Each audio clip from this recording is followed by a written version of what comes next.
Bentrokan terjadi antara warga dengan karyawan salah satu perusahaan sawit terkait sengketa lahan di Kabupaten Rokan Hilir, Riau. Bentrokan menyebabkan 7 orang terluka.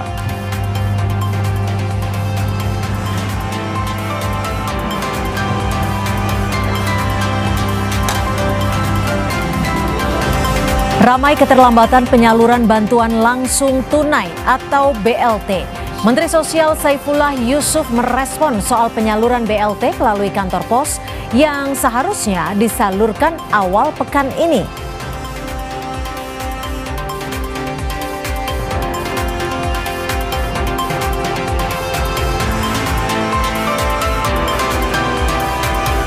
Mantan pelatih Timnas Indonesia Shin Tae-yong yang masih berstatus tanpa klub menyatakan siap memilih Timnas Indonesia jika ada tawaran dari PSSI.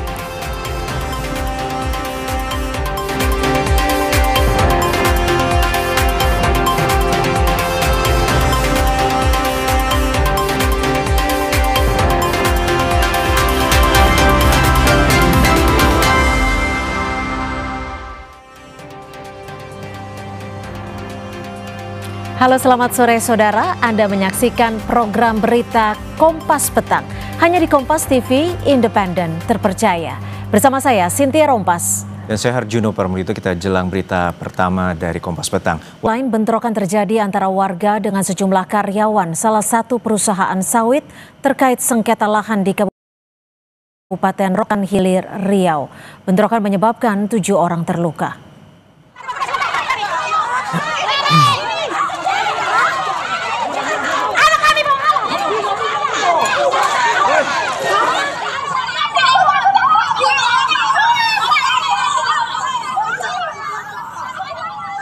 Inilah detik-detik saat bentrok antara warga dan pihak perusahaan perkebunan sawit di Desa Balam Sempurna, Kabupaten Rokan Hilir, Riau. Bentrok terjadi saat warga masuk ke kawasan perkebunan sawit untuk panen buah sawit. Bentrokan terjadi diduga akibat konflik lahan yang terjadi antara warga dengan pihak perusahaan, meski sebelumnya sudah dilakukan mediasi antar kedua belah pihak. Namun belum ditemukan titik terang terkait masalah ini.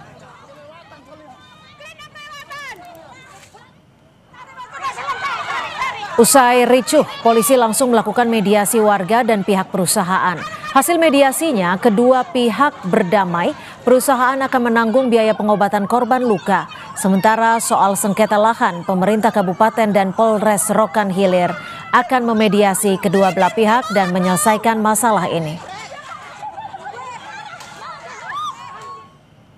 Untuk korban dari masa sama 7 orang itu akan dibantu biaya pengobatan oleh PT PTS. Namun dari 7 itu 2 sudah kembali karena hanya luka ringan, cukup di klinik. Namun yang 5 masih dalam pengobatan di rumah sakit Aubros. Untuk 8, maaf ada 8 yang ke-7 ada 8. Apabila hasil mediasi tidak berlatar maka tidak menutup kemungkinan akan terjadi kembali aksi serupa dari pihak kelompok Siringo dengan pihak pengamanan perusahaan PT UTS. Nah, jadi di sini saya pengen dari beberapa ya tuntut itu astrasana. Namun setelah ini tidak ada lagi namanya istilahnya bentrokan. Ya, saya pribadi ya tidak ada bentrokan. Kita perbarui seperti apa hasil dari mediasi yang dilakukan bersama jurnalis Kompas TV. Sudah ada Citra Indriani. Citra, seperti apa hasil mediasi dari kedua belah pihak yang sepakat berdamai? Ya, Cynthia dan juga saudara, pasca terjadinya bentrok antara warga dengan pihak perusahaan, saat ini pihak kepolisian bersama pemerintah setempat telah melakukan mediasi antara kedua belah pihak yang saat ini masih bertikai. Sejauh ini ada 7 orang korban yang mengalami luka-luka akibat insiden tersebut. 5 orang dari pihak warga dan 2 orang dari pihak perusahaan. Dan saat ini ke-7 korban telah mendapatkan perawatan di rumah sakit dan sedangkan upaya penyelidikan masih terus dilakukan oleh pihak kepolisian jika ditemukan adanya unsur tindak pidana yang terjadi saat terjadinya bentrok tersebut. Terkait upaya yang dilakukan oleh pemerintah setempat, saat ini pemerintah Kabupaten Rokan Hilir dan Polres Rokan Hilir telah melakukan mediasi dengan mengajak sejumlah pihak, baik itu tokoh-tokoh masyarakat dan juga masyarakat serta pihak perusahaan, dan telah menemui perdamaian antara kedua belah pihak tersebut. Namun terkait permasalahan bentrok sendiri, yakni di mana lahan tersebut sebelumnya telah disita oleh Satgas PKH untuk dikelola oleh perusahaan. Namun pihak masyarakat sendiri ingin mengelola lahan tersebut untuk dijadikan perekonomian masyarakat. Namun akibat kejadian ini, meskipun telah sering dilakukan mediasi oleh baik itu oleh pihak pemerintah dan pihak kepolisian, namun masih saja terjadi perseteruan antara kedua belah pihak ini. Sehingga pasca kejadian ini, maka pihak kepolisian dan juga pihak pemerintah setempat akan melakukan jalan ataupun proses hukum terhadap kejadian bentrok ini, serta akan melakukan solusi yang terbaik dalam menghadapi kasus ini. Nitya. Ya, lalu Citra, apakah ada persiapan atau antisipasi untuk mencegah terjadinya peristiwa kembali terjadi kericuhan?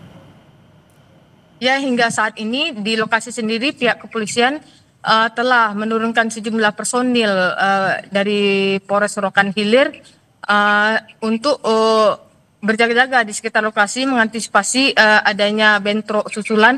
Namun menurut Wakil Bupati Rokan Hilir, hingga saat ini kondisi sudah cukup kondusif karena kedua belah pihak telah setuju untuk berdamai. Cynthia. Baik, terima kasih Citra Indriani, jurnalis Kompas TV atas laporannya. Selamat sore.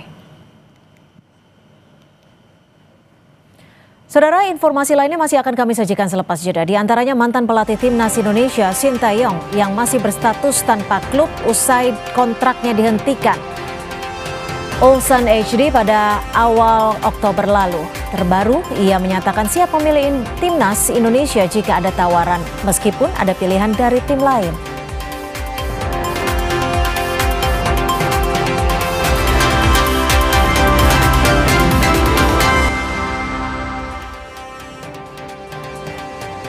Terima kasih Anda masih bersama kami di Kompas Petang. Saudara, mantan pelatih timnas Indonesia Sintayong yang masih berstatus tanpa klub usai kontraknya dihentikan Ulsan HD pada awal Oktober lalu. Terbaru, ia menyatakan siap memilih timnas Indonesia jika ada tawaran, meskipun ada pilihan dari tim lain. Melalui wawancara baru-baru ini dengan Goalpost Asia, Sintayong sempat menyinggung posisi kepelatihan di timnas Indonesia. Pelatih asal Korea Selatan itu bahkan mengaku akan memprioritaskan Indonesia sebagai pilihan utama jika mendapat tawaran lagi. Walau tertarik kembali ke Indonesia, Sintayong mengaku belum mendapat tawaran dari PSSI untuk kembali melatih timnas. 저는 뭐 감독이고 저는 일단 열려 있으니까 그건 좋은 조건이 들어오고 하면 인도네시아가 아니라 어디든 갈 수 있는 부분. 근데 만약에 이제 같은 조건이라면 인도네시아가 그래도 더 마음에 끌리시긴 하겠네요. 같은 조건이고 뭐 그보다 더 좋은 조건이 오더라도 인도네시아가 만약 제시한다면 항상 1순위는 인도네시아라고 보면 되겠죠. Sementara mantan asisten pelatih timnas Indonesia Alex Pastur menilai peluang skuad Garuda untuk lolos ke Piala Dunia 2026 sangat kecil. Bahkan tidak logis jika melihat peringkat FIFA Indonesia saat ini. Pastur yang dipecat bersama Patrick Kluivert oleh PSSI pada 16 Oktober lalu mengungkapkan bahwa dirinya semula mengira proyek kepelatihan di timnas Indonesia akan berlangsung dalam jangka panjang. Ia menyebut pemecatan setelah hasil buruk memang sudah menjadi hal wajar dalam dunia sepak bola. We waren ook wat dat betreft drieledig. Het zou mooi zijn, korte termijn, als je het WK haalt. Maar goed, als 119e van de wereld is dat natuurlijk niet per se heel makkelijk en logisch. Het tweede was Gerald Vanenburg en Frank van Kempen op de onder 23 en de onder 20. Anggota Exco PSSI mengonfirmasi bahwa tidak ada rapat Exco yang dijadwalkan untuk membahas pelatih Timnas Indonesia. Sumarji yang juga menjabat sebagai manajer Timnas Indonesia menegaskan hingga kini tidak ada undangan untuk rapat Exco PSSI. Sebelumnya Wakil Menteri Pemuda dan Olahraga Taufik Hidayat mengatakan PSSI akan mengadakan rapat Exco untuk membicarakan pelatih baru. Dikutip dari laman kompas.com, anggota Exco yang juga manajer Timnas Indonesia, Sumarji menyebut belum ada undangan rapat Exco untuk membahas pelatih baru. PSSI masih belum menentukan pelatih Timnas yang baru menggantikan Patrick Kluivert. Namun sejumlah nama ramai dibicarakan publik. Nama mantan pelatih Timnas Indonesia, Sintayong, kembali mencuat. Secara terang-terangan, STY juga membuka hati jika tawaran datang dari PSSI. Kemudian ada Jesus Casas. Ia pernah menjadi pelatih Irak dari 2022 sampai 2025 dan meraih juara Piala Teluk 2023. Selanjutnya ada Timur Kapadze yang sukses membawa Uzbekistan lolos ke Piala Dunia 2026. Saat ini posisinya adalah asisten pelatih Fabio Cannavaro. Yang terbaru ada Frank de Boer. Ia pernah melatih Inter Milan pada 2016. Sempat juga menangani timnas Belanda dari 2020 sampai 2021. Saudara, sejumlah nama disebut-sebut bakal menangani timnas pasca dipecatnya Patrick Kluivert. Yang terbaru muncul lagi nama Sintayong yang mengaku akan memprioritaskan Indonesia sebagai pilihan utama jika mendapat tawaran lagi. Apakah STY akan kembali melatih timnas? Kami akan membahasnya bersama dengan analis sepak bola. Sudah ada Bung Wesley Hutagalung. Selamat sore Bung Wesley. Selamat sore, selamat siang. Ya, Bung Wesley, seberapa besar sebenarnya menurut Anda peluang STY kembali untuk melatih timnas Indonesia jika kita melihat dari hubungan terakhir antara PSSI dan juga STY? Ya, ini kan drama nggak berkesudahan dan kalau kita lihat cerita-cerita itu sudah dipanaskan oleh penerjemah STY ketika di timnas JJ yang terus-menerus berbicara di banyak kesempatan, di berbagai kesempatan soal cerita-cerita masa lalu, seperti ingin mengembalikan nostalgia, seperti ingin mengatakan bahwa STY itu tidak akan berpisah dari Indonesia. Ceritanya kan terus dikembangkan oleh konten-konten kreator juga. Bagi saya, pertanyaan pertama saya adalah, apa alasan utama PSSI ketika memutus Sintayong itu harus menjadi alasan juga diperjelas kenapa kita memakai Sintayong lagi setelah kita melepas tanpa alasan yang kuat, lalu apakah kemudian kita akan ambil lagi? Kecuali ini Mbak Cynthia, karena saya pernah berbicara bahwa ada 2 cabang olahraga yang itu membutuhkan persetujuan istana untuk ketuanya, bulu tangkis dan sepak bola. Itu pernah saya tanyakan kepada mantan ketua PBSI dulu, dan dia mengatakan kalau istana sudah menyetujui, nggak ada yang larang.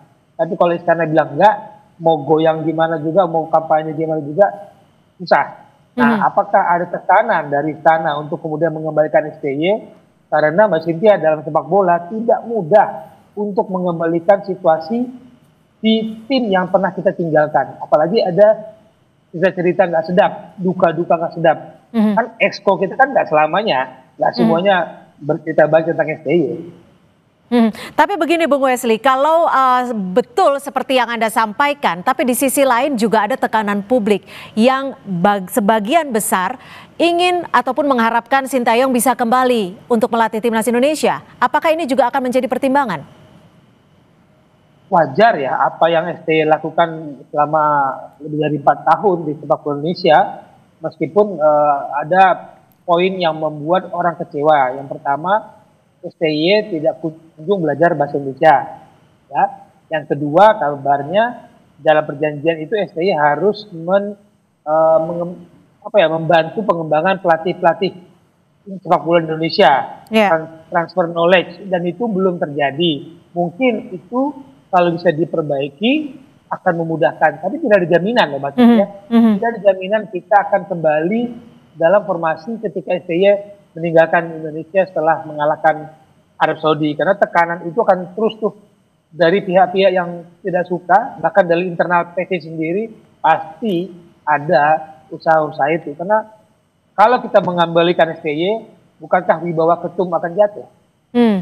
Oke, tapi kalau dilihat dari apa yang sudah dilakukan STY kepada Timnas Indonesia, ini kan sebenarnya ada fondasi yang sudah dibentuk oleh STY. Apakah itu akan juga menjadi pertimbangan untuk PSSI kembali mempertimbangkan atau seperti apa menurut Anda? Atau apa yang harus diperbaiki? Perubahan nyata dalam Sintayong selama saya melihat, ya, maksudnya pertama dia berani memutus beberapa generasi untuk mencoba pemain baru, pemain muda untuk bertarung di tingkat senior. Lalu selama kita nonton timnas era Sintayong selalu ada aspek kejutan. Aspek kejutan itu kadang formasi yang udah dipakem itu orangnya diganti, tapi gaya mainnya enggak. Lalu tiba-tiba dia berani main ofensif. Dari sebelumnya dia bermain defense counter attack, dan itu uji coba itu memang tidak selamanya berhasil. Tapi secara track record kan sampai kita dari kualifikasi 1, kualifikasi 2, kualifikasi 3, dan kita lolos kualifikasi 4 dengan istilahnya percobaan-percobaan membangun fondasi. Pelatih setelah Sintayong kan sudah punya fondasi, dia meneruskan. Nah, ini yang sebenarnya harus kita hargai dari yang dikerjakan oleh STY.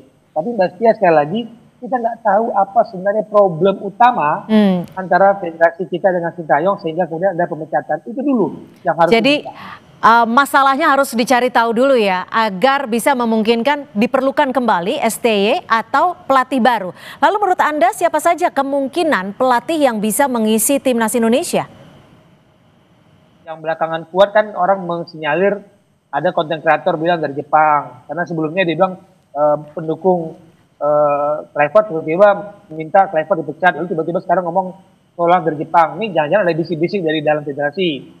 Lalu ada postingan Om Simon Tamata yang madu banget kita berfoto dengan Frank de Boer, lalu dikait-kaitkan karena Frank de Boer pernah di hire oleh Pak Erik ketika menangani Inter Milan. Tapi jangan lupa di Inter Milan dia dipecat dengan prestasi ketika itu 14 pertandingan 7 kali kalah.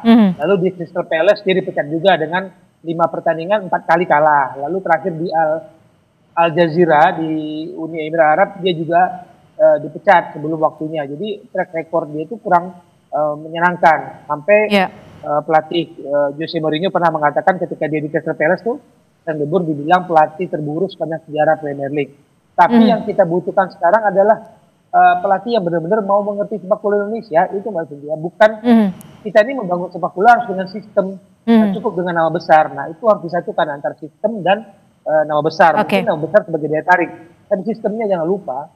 Sistem menjadi salah satu hal yang patut dipikirkan. Bung Wesley, kalau saat ini kita memiliki kekosongan kursi pelatih, seakan membuang waktu. Padahal kita dihadapkan dengan FIFA Matchday, kita juga dihadapkan dengan Piala Asia. Ya, FIFA Matchday tanggal 9 sampai 17 November ya. Mungkin saja kita sudah punya, mungkin saja kita caretaker, itu mungkin. Karena pertarungan internal di federasi itu mengagetkan juga ketika wakil menteri bisa berbicara mewakili sebuah cabang olahraga, lalu semua orang mengatakan pemecatan PT Clever atau bukan pemecatan, mutual atau kesepakatan bersama itu tidak melibatkan Exco. Lalu keputusan-keputusan one man show Pak Erik disebut yang menentukan pemilihan ketumnya ke pelatih kepala. Jadi ini pasti ada tarik ulur karena desakan netizen itu juga akan menyangkut kredibilitas Pak Erik sebagai ketua umum.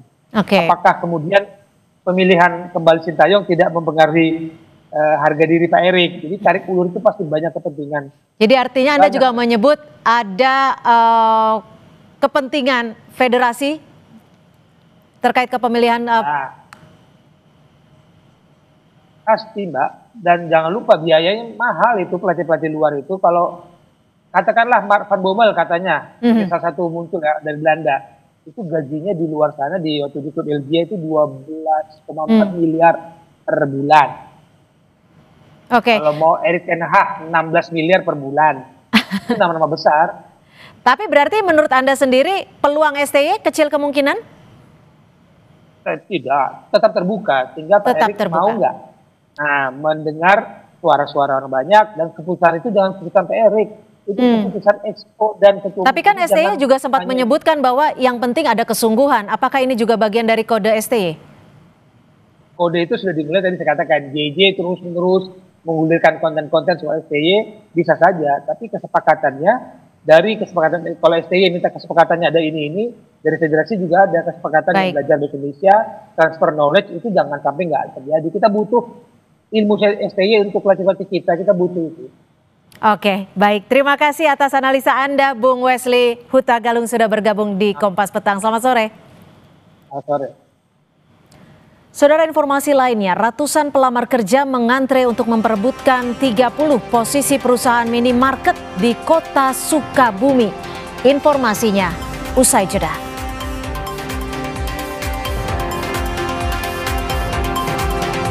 Kami juga akan menghadirkan jawaban Menteri Sosial soal belum cairnya BLT sejak diumumkan hari Jumat lalu.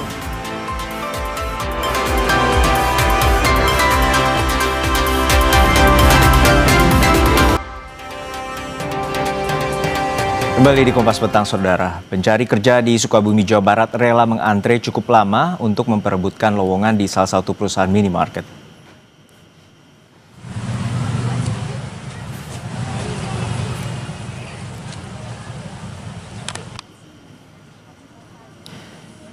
Diperkirakan ada 500 orang pelamar kerja yang mengantre untuk memperebutkan 30 posisi di perusahaan minimarket yang ada di kota Sukabumi. Sejumlah pelamar mengatakan sangat berharap bisa mengisi lowongan yang dibuka karena sudah lebih dari 1 bulan menganggur. Ditunggu aja, nanti yang bagian absensi nyamperin nanti. Kalau di Sukabumi buat cari loker sendiri tuh susah ya, terbilang kecil peluangnya untuk cari loker itu. Apalagi kan buat kerja sama sumber daya manusianya itu lebih banyak SDM-nya gitu, sedangkan peluangnya sedikit. Ramai keterlambatan penyaluran bantuan langsung tunai atau BLT, Menteri Sosial Saifullah Yusuf menjelaskan distribusi dilakukan 2 tahap, yakni BLT reguler dan sementara. BLT reguler sudah disalurkan melalui Bank Himbara, sedangkan untuk BLT sementara masih menunggu data dan akan disalurkan lewat kantor pos. Mensos bilang BLT sementara yang diumumkan dengan penambahan penerima manfaat masih berproses. Nantinya jika ada pendataan dan pemadanan data BPS rampung, dalam 1 minggu ke depan akan disalurkan untuk BLT sementara ini. Penyaluran akan dilakukan melalui kantor pos bagi penerima BLT data terbaru. Sementara penerima BLT reguler telah disalurkan. Terima kasih ya.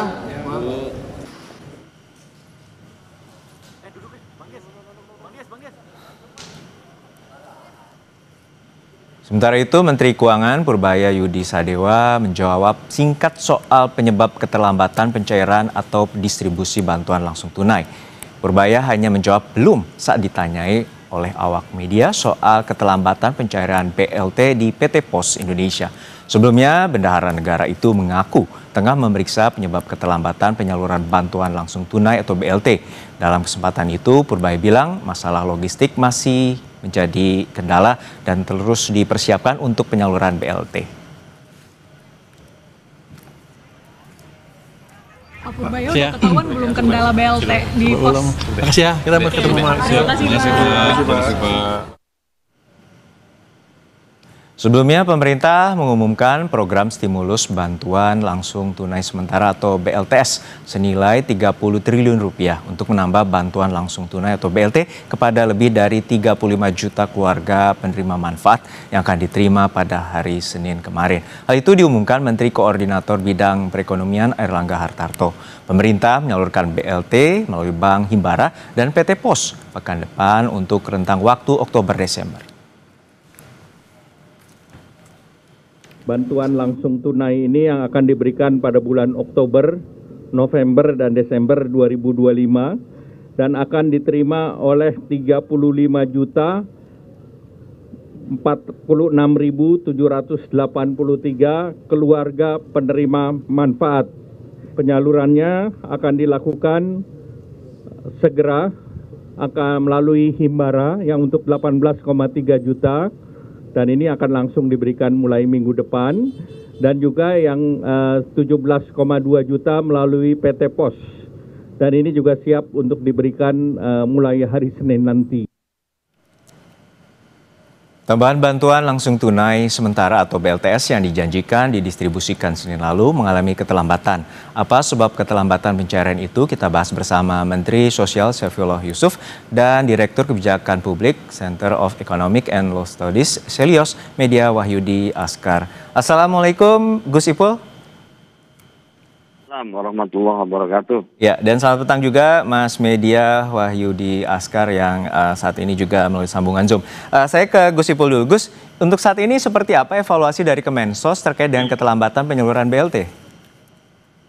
Ya, Kementerian Sosial rutin setiap 3 bulan sekali menyalurkan bantuan sosial, program PKH dan bansos sembako untuk 18 sampai 20 juta KPM, ya, rutin melalui 2 juga, melalui Barat PT Pos. Khusus untuk bulan Oktober, November, Desember ini ditambah dengan BLTS yang menyasar secara keseluruhan termasuk yang dari reguler itu 35,4 juta, setara dengan 140 juta jiwa. Nah, ini sedang berproses dan tentu tiap hari kita lakukan koordinasi dalam rangka konsolidasi data, karena datanya ini yang paling krusial, ya. Jadi kita setiap 3 bulan sekali itu melakukan pemutakhiran data, ya, tentu yang melakukan pemutakhiran itu kita bersama-sama dengan BPS, lalu BPS nanti melakukan verifikasi validasi dan melakukan sekaligus perankingan untuk melakukan tes. Maaf Gus, untuk saat ini artinya BLT yang reguler dan ini ada BLTS itu sudah tersalurkan yang reguler atau hanya yang sementara yang saat ini terkendala? Gus Ipul? Oh, tampaknya kami mengalami kendala teknis terkait dengan saluran telepon dengan Menteri Sosial Saifullah Yusuf. Kami akan menyapa Bung Mas Media. Mas Media, untuk saat ini pemerintah melakukan BLT dan juga targetnya adalah meningkatkan daya beli ekonomi masyarakat dan juga target pertumbuhan ekonomi yang sampai 5,5 hampir 5,7% dalam klaimnya Menteri Keuangan. Seperti apa pandangan Anda terkait dengan BLT ini? Iya, BLTS khususnya ya yang 30 triliun, saya kira ada pilihan yang tepat dan paling rasional menjelang akhir tahun untuk stimulus ekonomi masyarakat. Ini sudah ditunggu sebetulnya oleh masyarakat. Sebab selama beberapa bulan terakhir stimulus yang diberikan oleh pemerintah itu juga masih belum menyasar kelompok-kelompok rentan, terutama yang ada di daerah 3T misalkan. Jadi stimulus ini lumayan berpengaruh untuk masyarakat bawah. Tapi memang sangat disayangkan ya kalau seandainya ada keterlambatan karena tentu masyarakat menunggu. Yang pasti ini bisa menjaga daya beli masyarakat, Mas, karena ini langsung masuk ke kantong masyarakat, efek multiplier efeknya jelas, kemudian mendorong pertumbuhan ekonomi dan juga saya kira pelindungan sosial seperti ini perlu segera dikejar dan dilakukan. Baik, kami telah tersambung kembali dengan Gus Ipul. Gus, untuk saat ini tentu ditunggu-tunggu oleh masyarakat dan ini juga menjadi meningkatkan daya beli masyarakat dalam situasi 3 bulan ke depan dan juga meningkatkan daya beli masyarakat dan menargetkan pertumbuhan ekonomi. Dari saat ini apa saja evaluasinya, kendala terkait dengan keterlambatan yang ada, Gus?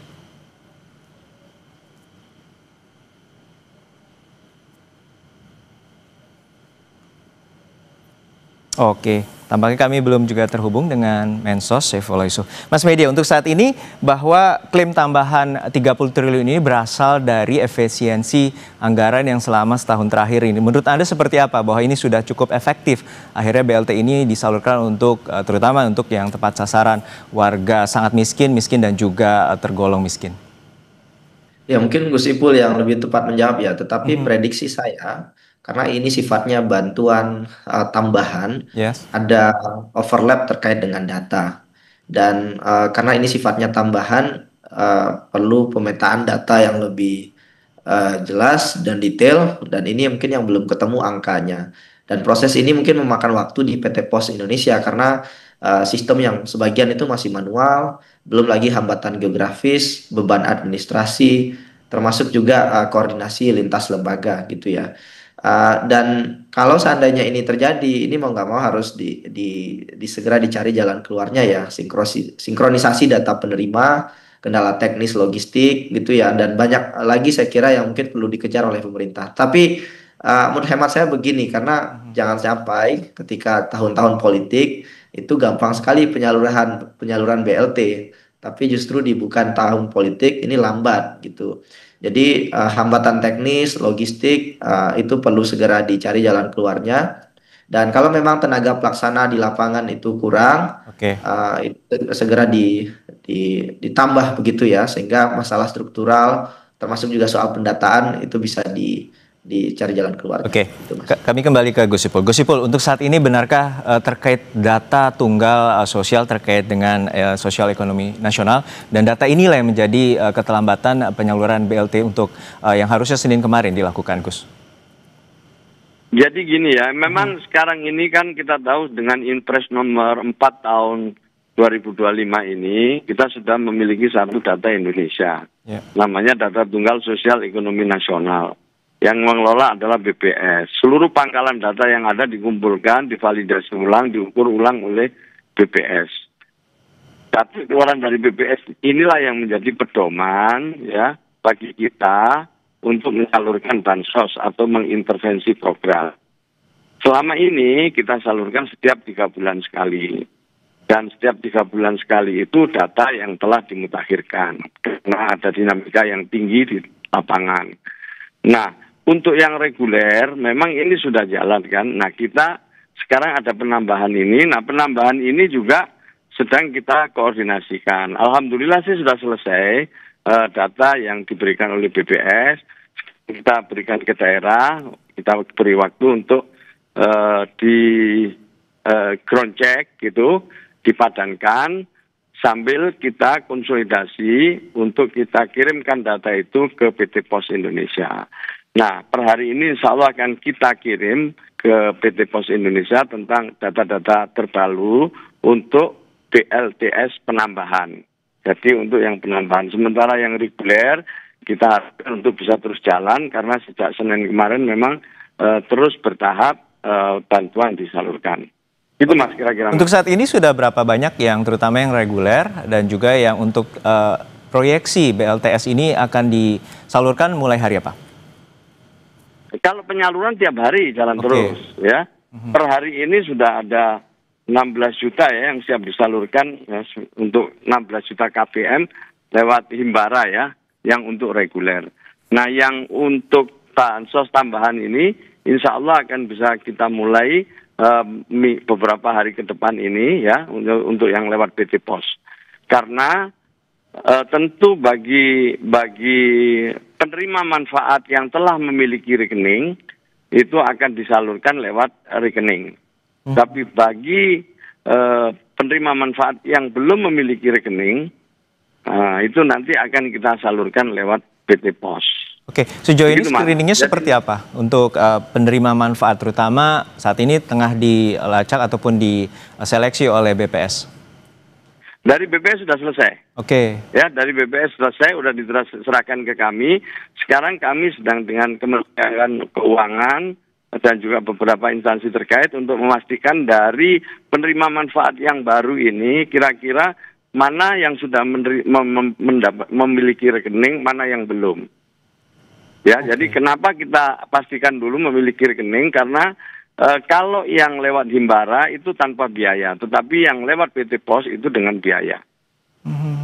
Artinya ada beban yang harus ditanggung oleh penerima manfaat, begitu Gus?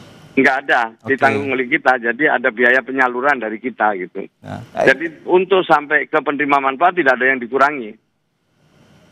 Artinya dengan total Rp900.000 ya Gus ya? Dengan total Rp900.000 untuk yang baru, sementara untuk yang reguler penerimaan sembako sebelumnya mereka mendapatkan Rp600.000 ditambah Rp900.000, jadi mereka ditambah dengan yang reguler bisa mendapatkan 1,5 juta.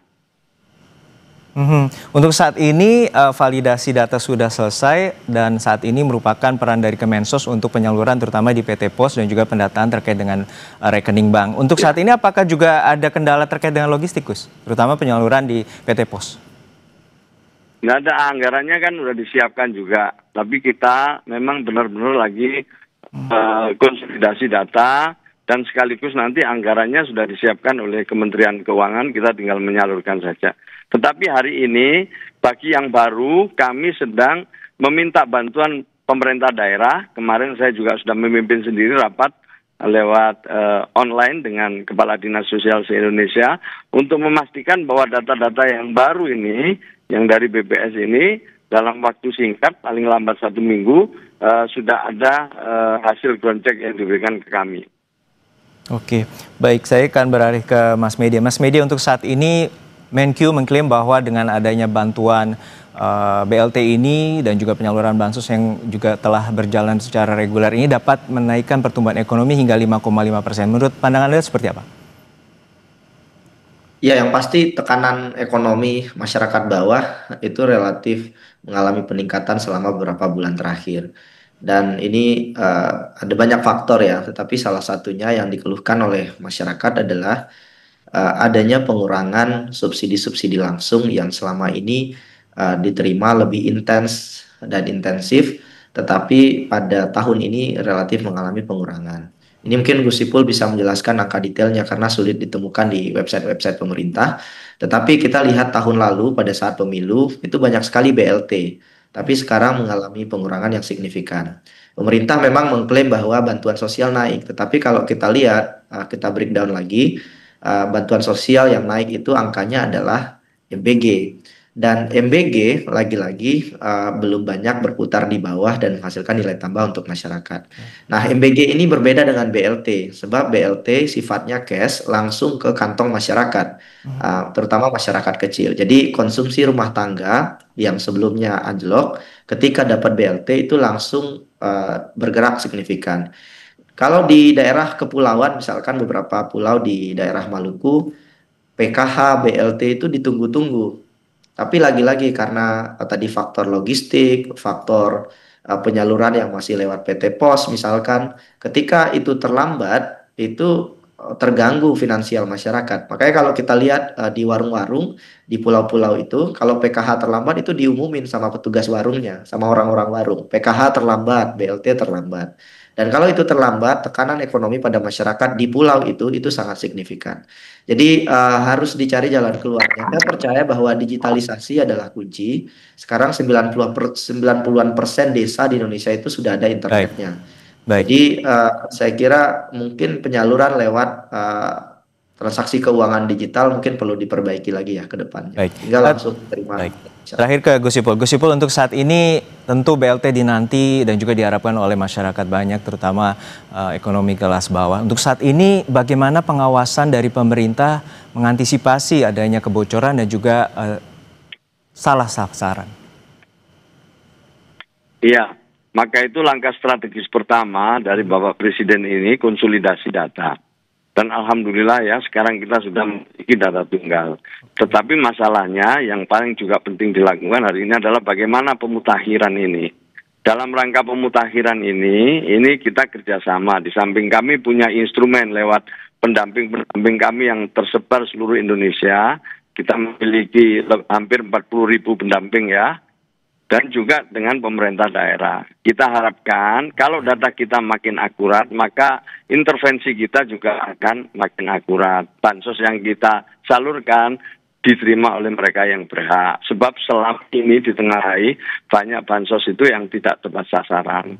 Dalam waktu 1 tahun ini aja kami sudah banyak sekali mengalihkan bansos-bansos itu dari yang tidak berhak kepada mereka yang lebih berhak. Lewat ground check, lewat datang ke PPATK untuk mengetahui rekening-rekening penerima bansos dan lain sebagainya. Kemudian yang kedua, lewat pendamping-pendamping dan pemerintah daerah, kami ingin mendampingi, menyadarkan kepada masyarakat bahwa bansos ini digunakan untuk kepentingan-kepentingan kepentingan dasar keluarga, untuk membeli bahan-bahan pokok yang menjadi prioritas keluarga. Jangan digunakan untuk kepentingan yang lain, apalagi sampai dibuat untuk main judol. Itu sungguh sangat memprihatinkan. Maka itu lewat pendamping-pendamping kami itu kami harapkan untuk bisa ikut membimbing, membina, mengawasi gitu, sehingga bantuan kita ini tepat sasaran. Artinya, dan yang Gus, kalau yang akhiri, terekam menggunakan judol dan juga pay letter itu juga dicoret ya, Gus? Iya, kita coret itu, tetapi bagi yang memang sangat butuh, karena dia berada di desil 1, itu masih kita beri kesempatan kedua untuk melakukan reaktivasi. Baik. Kita masih beri kesempatan sekali, dan yang terakhir kami harapkan penerima manfaat ini juga punya semangat untuk menuju menjadi keluarga yang lebih mandiri lewat program. Tidak hanya siap menerima bantuan.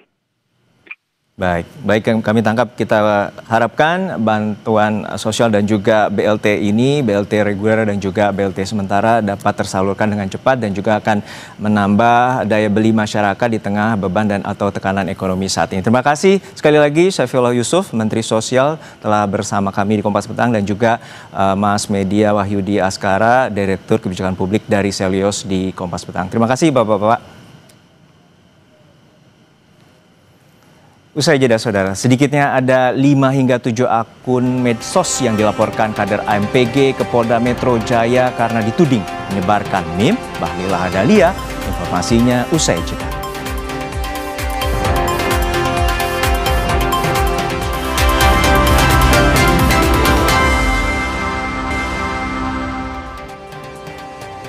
Saya Sinti Rompas masih menemani Anda di Kompas Petang. Saudara, ramai pemberitaan soal pelaporan sejumlah akun medsos pembuat meme Bahlil Lahadalia.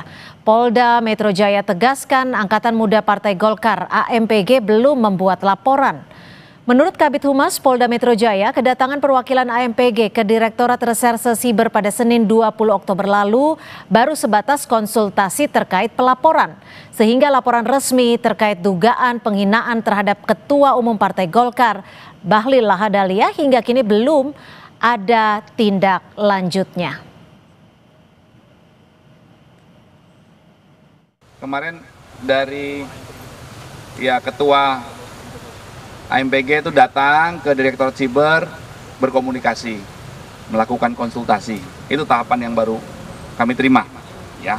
Ada informasi mungkin Pak akan datang lagi untuk membuat laporannya kapan dari pihak yang sudah berkonsultasi?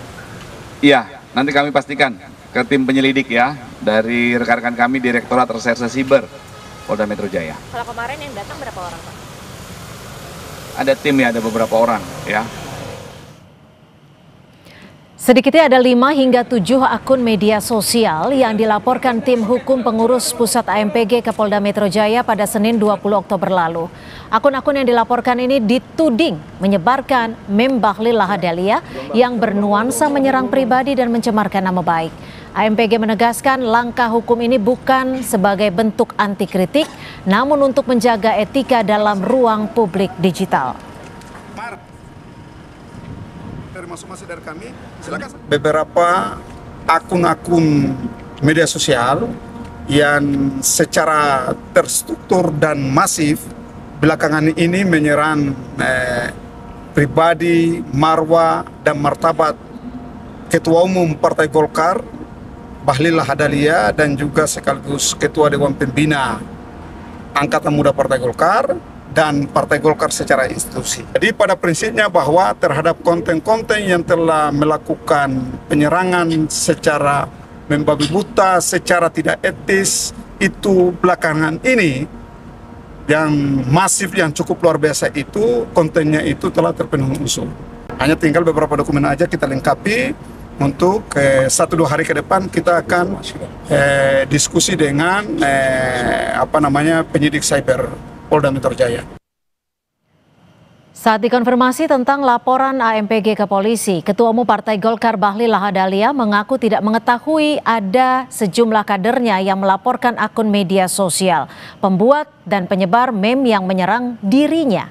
Bahlil lantas meminta wartawan untuk mengecek langsung ke polisi soal laporan yang dibuat 2 organisasi sayap Golkar, yakni AMPI dan AMPG.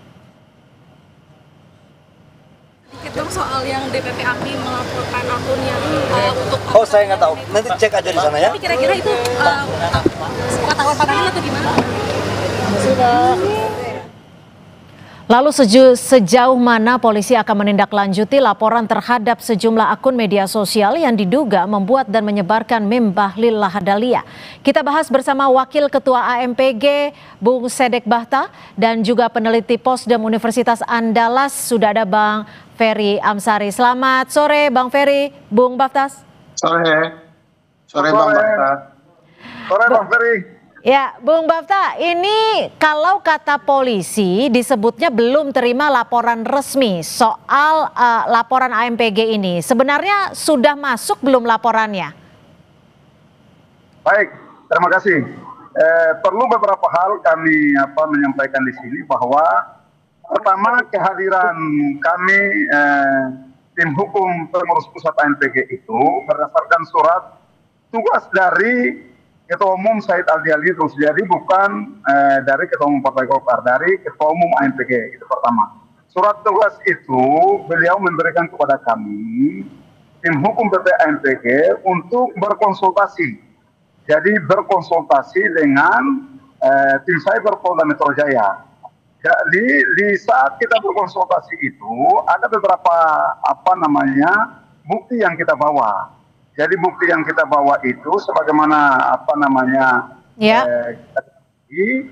pertama soal yang konten-konten yang secara masif, secara membabi-buta menyerang Ketua Umum Partai Golkar. Oke.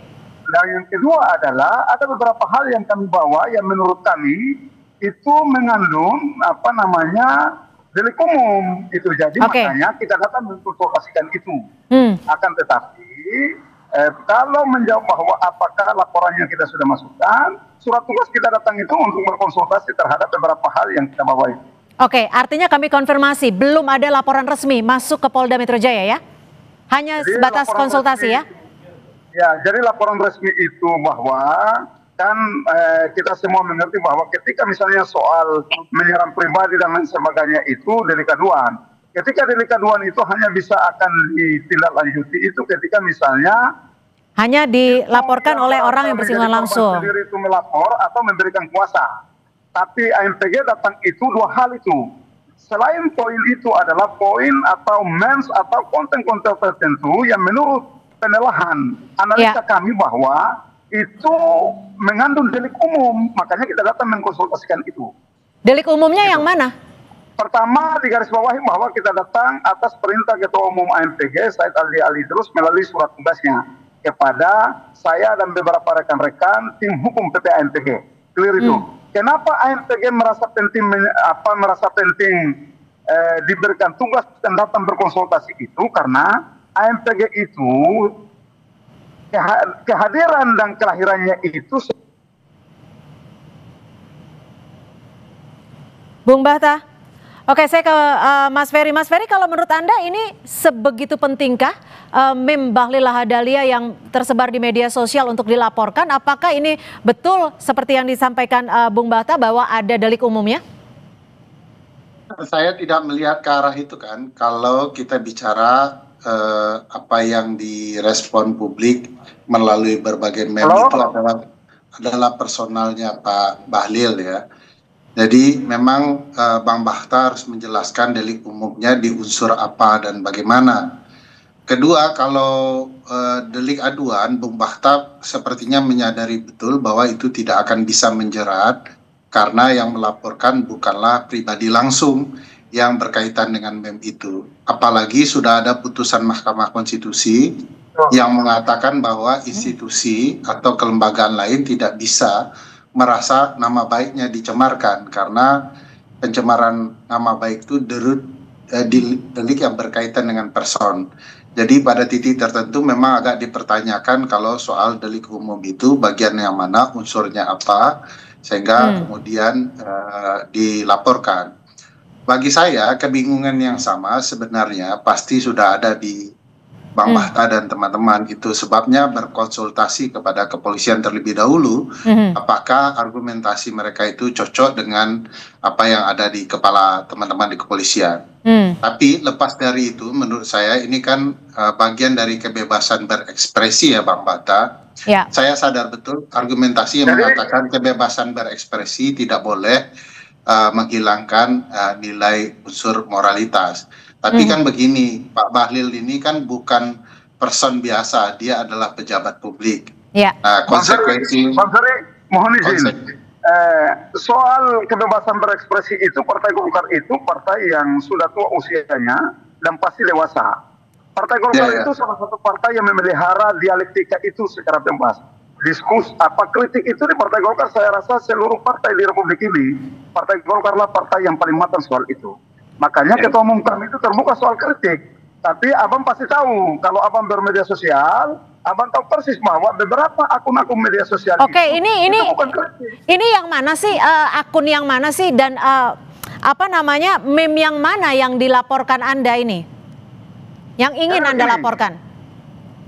Kalau misalnya perihal pertanyaan Bang Ferry tadi bahwa pada akun mana yang bisa muncul delik umum itu, jadi terhadap akun-akun itu misalnya saya ambil contoh. Ada salah satu akun itu misalnya dia buat kajian online dengan foto Pak Bahlil. Temanya itu hukum mencampur air zam-zam dengan etanol. Bang Ferry tahu persis ini. Air zam-zam itu bagaimana? Ada materi. Orang ini berani sekali memberikan materi mencampur air zam-zam dengan etanol. Oke, ditahan sampai situ Bung Bahta. Saya ke Bang Ferry, ditahan sampai di situ. Apakah itu bagian dari kritik? Kalau untuk klausul ataupun meme yang seperti disampaikan Bung Bahta tadi? Ya, baik Bang Bahta. Bang Bahta mau melarikannya ke delik soal agama ya. Tapi saya mau kasih tahu. Ya, saya mau kasih tahu Bang Bahta. Di Arab itu ada pepatah yang mengatakan kalau mau jadi terkenal kencingi air zam-zam. Nah, kalau pakai logika Bang Bahta, itu orang yang menggunakan pepatah itu juga bisa kena delik agama. Jadi nggak matching itu bagi saya. Bang Ferry, jadi itu satu hal. Tunggu dulu. Dengarkan dulu. Ditahan dulu Bung Bahta. Kita dengarkan dulu dari Mas Ferry sebentar. Ditahan dulu. Poin saya sebenarnya Pak Bahlil sebenarnya sedang kemudian mendapatkan kritik luar biasa dari publik. Tinggal pilihannya menyerang kembali publik atau kemudian melaporkan publik, kan begitu. Saran saya sebenarnya pilihan bagi pejabat publik adalah menampung aspirasi dan kritik itu, bukan melaporkan kembali. Sebab belum selesai Bang, belum selesai. Abang dengarkan selesai dulu. Jadi pejabat publik yang baik bukan melaporkan masyarakatnya. Pejabat publik yang baik menjelaskan secara benar. Pengantar tadi saya bagi saya Bang Bahta sebenarnya ya saya paham lah ya, teman-teman AMPG tentu harus melindungi ketuanya lah. Oleh karena itu ya bisa dirasakan kenapa ingin melindungi pimpinannya. Tetapi jangan lupa AMPG itu juga harus melindungi publik. Jadi jangan biasakan kalau dikritik publik, kemudian semua solusinya melaporkan. Sebab aspirasi kritis orang itu dilindungi oleh konstitusi. Konsekuensi jadi pejabat adalah dikritik publik. Kalau tidak siap dikritik publik, bagi saya tidak cocok jadi pejabat. Baik, silakan Bang Bahta, gimana respon Anda? Ini bagian dari ekspresi publik di dunia digital. Ya, kebebasan berpendapat kita itu dijamin oleh konstitusi, clear. Tadi saya sampaikan bahwa Partai Golkar itu partai tertua. Dialektika, kritik, itu di Partai Golkar itu hal yang lumrah, hal yang biasa. Ketua Umum Partai Golkar itu terbuka dengan adanya kritik. Bang Ferry tadi, saya sepakat Bang Ferry menyampaikan bahwa kritik itu kita pelihara. Karena itu sesuatu hal yang konstitusi menjamin itu. Akan tetapi kritik itu kita harus batasi. Mana kritik, mana hal yang bukan kritik. Misalnya kritik yang dengan body shaming, kritik dengan bukan substansi kebijakan, itu kan kita tidak mau. Kalau kritik kebijakan silakan, karena beliau pejabat publik, itu kita welcome itu. Justru kita berterima kasih. Saya sebagai kader Partai Golkar itu berterima kasih kalau Ketua Umum Partai Golkar atau kader Partai Golkar itu yang mendapatkan amanah sebagai pejabat publik itu dikritik. Tapi kritik kebijakannya, Karena dengan dikritik kebijakannya artinya bahwa menteri atau kader Partai Golkar yang di pemerintahan itu kinerjanya bagus. Makanya diperhatikan oleh masyarakat atau oleh publik itu. Ruang demokrasi kita di media sosial itu silakan dibuka, tapi mari kita jaga. Kita jaga itu batasannya. Mana kritik, mana hujatan, mana hal yang harus kita jaga dari itu clear itu Bang Ferry. Saya rasa soal alam demokrasi kita itu terpelihara dengan baik. Tapi mengkritik dengan membawa unsur agama, rasial itu kita harus hindari.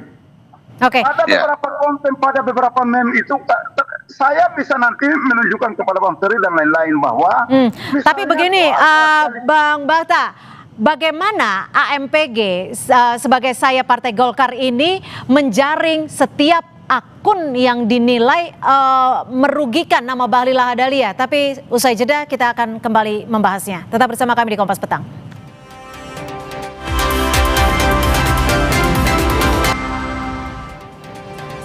Terima kasih Anda masih bersama kami dan kita masih membahas terkait dengan adanya laporan terkait dengan adanya meme Bahlil Lahadalia yang dilaporkan ke Polda Metro Jaya. Bung Ferry, kalau Anda melihatnya, kalau tadi kan Bung Bakhta sudah menyebutkan bahwa ada unsur ataupun delik umum sehingga bisa dilaporkan oleh pihak lain selain pihak yang dirugikan, dalam hal ini Bahlil Lahadalia. Apa penilaian Anda? Ya, saya pikir Bang Bakhta sedang mencari celah saja ya, karena delik aduan tidak mungkin dipakai lalu dicarikan ruang untuk membangun kesalahan. Ini kan narasi-narasi yang selalu digunakan untuk kemudian membuat kemerdekaan berpendapat jadi hilang. Bagi saya ini tidak cukup dewasa ya. Jadi meskipun partai paling tua mestinya harus juga dewasa dan memperlihatkan kedewasaan itu di tengah publik. Biasa saja bagi publik membangun kritik dan itu harus diterima dan dijawab dengan program kerja. Nah, cara-cara seperti ini dengan melarikan kepada unsur yang berkaitan dengan agama itu akan mudah dibalikan oleh publik. Misalnya saya contohkan tadi ya, pepatah Arab lama ya, kalau mau terkenal kencingi air Zam-Zam. Tidak ada juga orang mau mengencingi air Zam-Zam karena itu adalah bangunan analogi. Nah, membangun analogi tidak boleh dihukum, apalagi publik membangun analoginya sendiri. Misalnya air Zam-Zam dengan mencampurkan etanol. Itu kan nggak ada problematikanya. Kalau tidak ada kaitannya dengan Pak Bahlil, nggak mungkin dilaporkan Bang Bakhta itu. Pasti publik tahu ini larinya akan soal melindungi nama baik Pak Bahlil. Oleh karena itu Bang, bagi saya Golkar harus menunjukkan tuanya itu. Harus dewasa juga untuk tidak mudah dikatakan selalu melaporkan semua orang. Karena bayangkan kalau ini dilari-larikan, saya terbayang bisa 1.000 orang atau lebih yang akan mau dilaporkan dan dipidana. Gitu.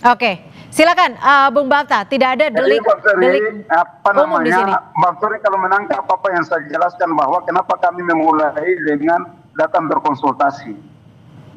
Itu menunjukkan kedewasaan berdemokrasi kami itu. Bahwa ini kita datang berkonsultasi, kita telah. Kenapa? Biar supaya jangan juga terkesan bahwa dengan cara merespon kami itu lantas orang bilang ini bentuk menarik-narikan untuk membela Pak Bahlil. Enggak. Ini kami memakai hak kami sebagai warga negara yang sama. Jadi hak kita untuk dipakai, kita datang berkonsultasi terhadap konten-konten tertentu.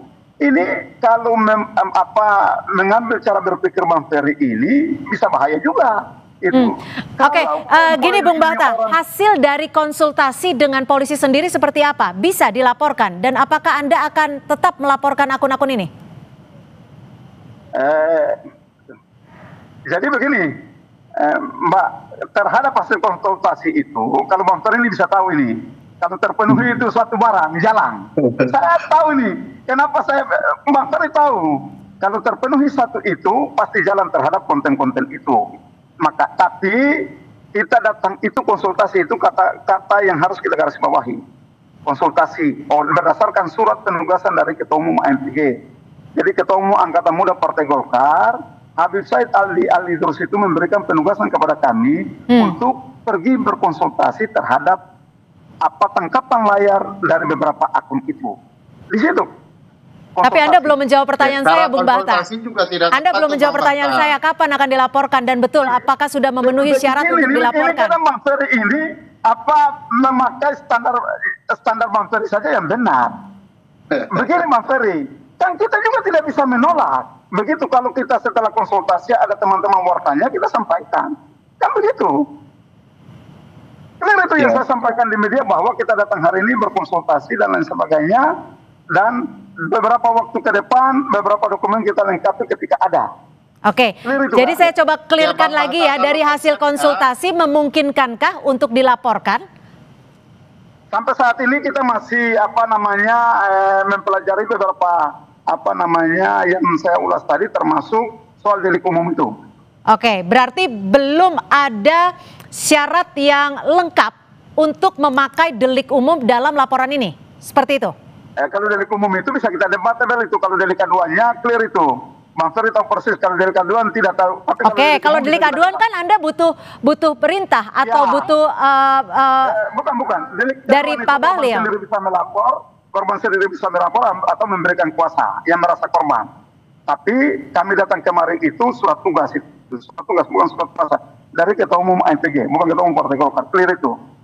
Beberapa hal yang kita bawa ada yang sifatnya. Jadi delik umum itu lebih banyak yang kita bawa ketimbang delik aduan itu, Bang Ferry, yang kemarin kita bawa tangkapan layar itu. Oke, Bang Bahta.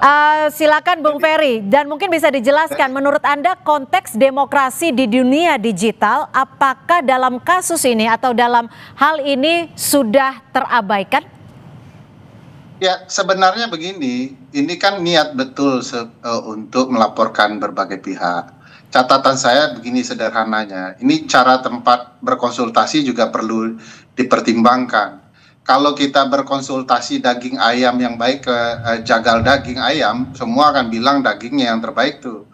Jadi cara konsultasinya juga harus tepat. Misalnya karena ini mau ditarik ke delik umum soal agama, kenapa tidak MUI begitu ya? Kenapa tidak orang-orang agama atau MUI dan lain-lain tidak merasa terhina dengan meme itu? Meme itu yang menyerang Pak Bahlil. Bang Ferry, saya batasi dulu. Itu kalau Bang Ferry bahwa terhadap meme itu MUI dan lain sebagainya itu tidak merasa keberatan, kan nggak harus MUI itu yang delik umum soal penistaan agama itu nggak harus MUI merasa keberatan baru bisa dilaporkan. Iya. Tapi kan mau konsultasi dulu. Kalau dikaitkan dengan AMPG ini kan bukan ormas agama, mau konsultasi apakah itu menyindir agama?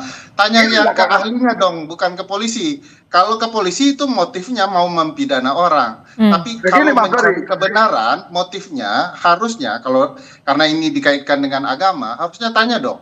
Saya punya keyakinan ini sebenarnya hanya sekedar mencari jalan lain karena delik aduan tidak mungkin, dicarilah delik lain supaya kemudian orang yang mengkritik Pak Bahlil juga terdampak dengan itu. Nah pada dasarnya ini masih soal delik aduan sebenarnya, Bang Bahta. Jadi Bang Bahta ini sedang menari-nari di antara dua hal, mencari ya dengan coba cermat ya.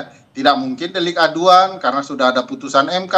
Carikanlah barang lain untuk kemudian membuat terpidana orang. Oke, jadi mencari celah untuk melaporkan gitu ya singkatnya. Oke, silakan dijawab Bung Bahta. Sah saja Bang Ferry berasumsi begitu. Awal pengantar saya sampaikan clear itu, Partai Golkar ini partai tertua, partai dewasa dengan dialektika berdemokrasi, kritik dan lain sebagainya itu. Masa dewasa ditunjukkan dengan mengadu rakyat itu. Bang Ferry, apakah salah kalau hal yang menyangkut dengan delik umum itu kita datang berkonsultasi? Tapi kan Bang Ferry bilang salah itu karena Bang Ferry tidak tahu bahwa latar belakangnya misalnya saya. Apa latar belakang saya? Apakah saya nggak bisa punya pengetahuan soal hal-hal yang menista agama itu? Kan nggak boleh begitu juga. Bang Ferry tanpa Bang Ferry ketahui. Kita itu begini Bang Ferry, soal delik umum itu. Oke. Sebelum kita datang ke polisi kita juga mengajukan. Baik, kita artinya menurut Bang Ferry apa yang dilakukan salah, tapi menurut Bang Bahta bahwa laporan akan terus ditindaklanjuti, tapi masih menunggu syarat-syarat delik umum ya. Oke, baik. Baik, terima kasih Bung Sedek Bata, Wakil Ketua Umum AMPG, dan juga Bung Ferry Amsari. Terima kasih sudah berbagi perspektif. Saudara, informasi lainnya masih akan kami hadirkan selepas jeda. Tetap bersama kami di Kompas Petang.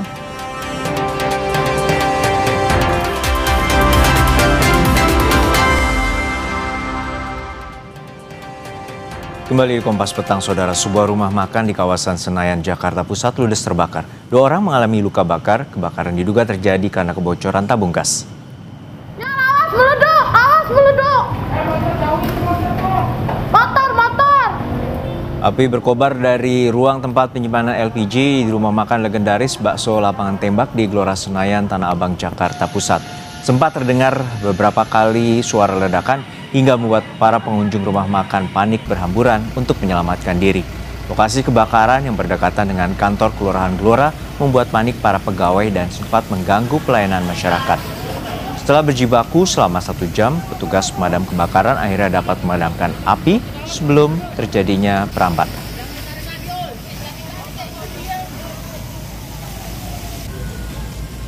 Saudara, Gubernur Maluku Utara Shirley Tjuanda Laos hari ini mendatangi gedung Komisi Pemberantasan Korupsi KPK.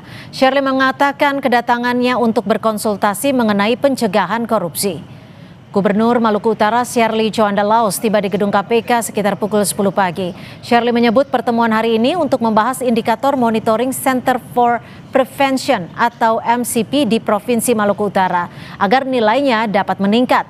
MCP merupakan indikator untuk menilai sejauh mana instansi pemerintah atau pemerintah daerah telah melaksanakan upaya pencegahan korupsi.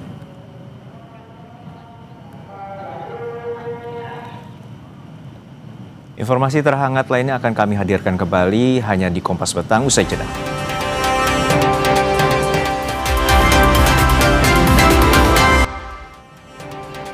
Polusi di Tangerang Selatan dan Depok menjadi yang terburuk. Sejumlah faktor menjadi penyebab 2 kawasan itu mengalami polusi tinggi. Peneliti Pusat Riset Iklim dan Atmosfer BRIN Ardi Ardari menyebutkan dekat dengan lokasi industri seperti banyaknya pabrik menjadi alasannya. Pantauan hasil ukur indeks kualitas udara pada Selasa kemarin, kawasan Tangsel dan Depok masuk dalam daerah yang paling mengalami tingkat polusi tertinggi. Masuk dalam kategori tidak sehat. Ya, salah satu himbauan yang bisa kita berikan ke masyarakat adalah menggunakan, kalau bisa gunakan masker.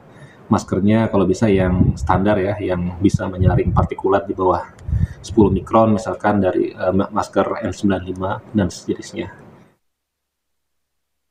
Dan saudara, informasi tadi juga menjadi penutup perjumpaan kita. Saya Cynthia Rompas. Dan saya Harjuno Pramdito, terima kasih, sampai jumpa.